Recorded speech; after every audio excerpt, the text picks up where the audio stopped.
Good day, Pamukidians! Welcome to our first episode of Good morning, Pamukidians!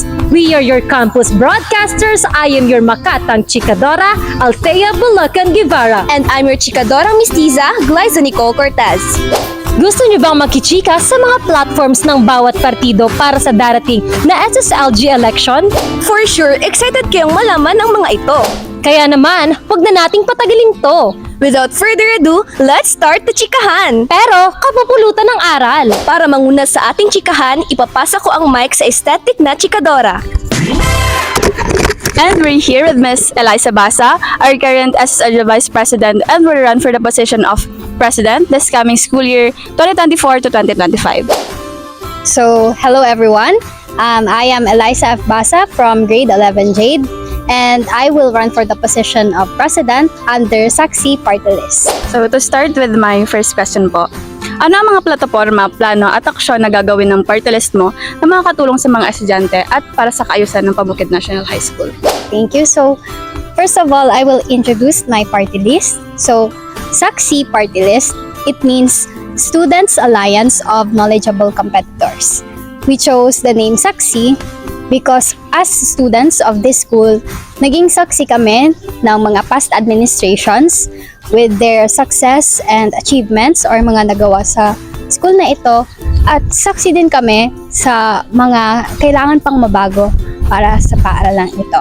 Pagtutuunan ng pansin ng aming party list is promoting discipline of students and improving school policies.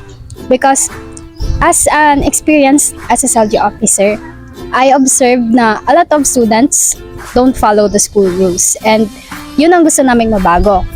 And we would also want to promote inclusivity, and gusto naming marinig ang mga boses ng students sa kung ano mga pangangailangan.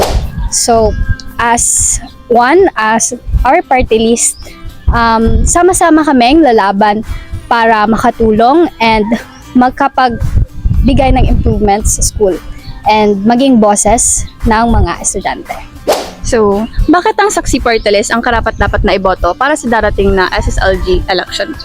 Hindi namin pinipilit na kami ang iboto ninyo. Ngunit para sa akin, karapat-dapat ang party list na ito dahil ang mga miyembro na pinili ko para dito ay mga estudyanteng responsable at magaganda ang insights sa buhay.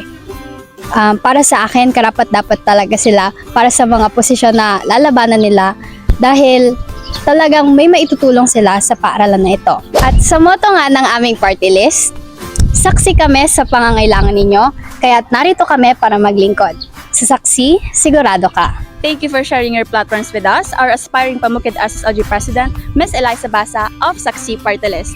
Ano ang mga plataforma, plano at aksyon na gagawin ng party list mo na makakatulong sa mga estudyante at para sa kaayusan ng Pabukid National High School?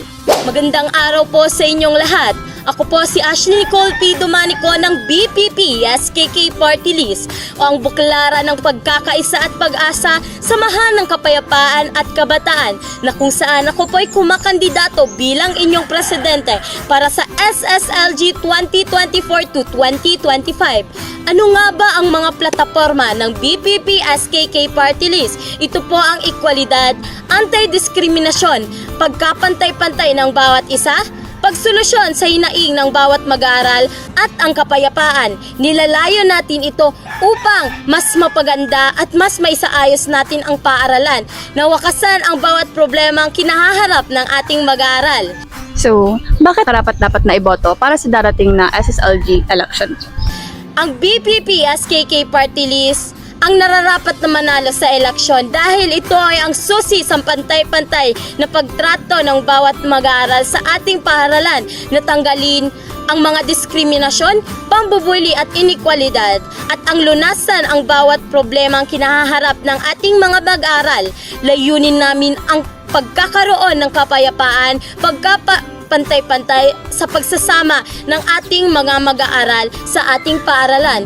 Yun lamang po at maraming salamat. Muli, huwag kakalimutang iboto ang BPP SKK Party List. Ako po si Ashley Nicole P. Domanico ng Buklaran ng Pagkakaisa at Pag-asa, Samahan ng Kapayapaan at Kabataan na kumakandidato bilang inyong presidente para sa SSLG 2024 to 2025. Maraming salamat po. Ito ang iyong aesthetic Chikadora, Vivian Batolinao. Balik sa inyo, Chikadoras!